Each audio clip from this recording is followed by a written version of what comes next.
Henry, hoe is het nu om met Jacques te werken? Het is fantastisch, echt waar.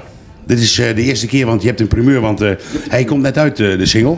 En ja, we hebben een videoclip opgenomen, we zijn in de studio geweest. Het is altijd gezellig, zeker met Darling Dini erbij. En die vonden de vrouwen, het is altijd gezellig. Ik vond het leuk, ik kwam Jacques tegen met het eerste album, heb ik een plaat opgenomen. Dat heette Het Maakt Me Niets Meer Uit, die stond op mijn album. En ik wist eigenlijk helemaal niet dat het een plaat was van Jacques Herp.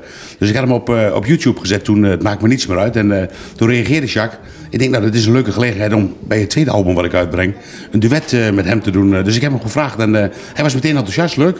Het is een nummer dat ik in de jaren 80 zelf een keer heb opgenomen, een cd-album. Het maakt me niets meer uit. Hè? Ja. Later heeft zelfs André Hazes het opgenomen op zijn laatst verschenen cd-album Nu. Het is een beetje kort.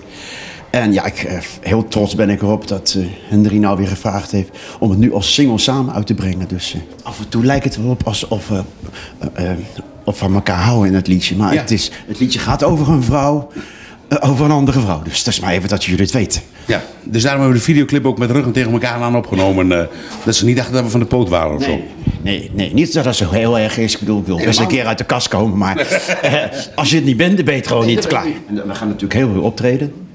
Dat begrijp je wel natuurlijk. Ja, speciaal prijsje. Special prijs maken we. Ja, wat zei je nou ook weer? Hij krijgt zijn gage en ik krijg het chauffeurstarief. Zoiets, ja. Nou, dat is toch prima, toch eerlijk verdeeld. Ik heb een keer een singeltje gedaan met Patty Bart. Huilen is voor jou te laat.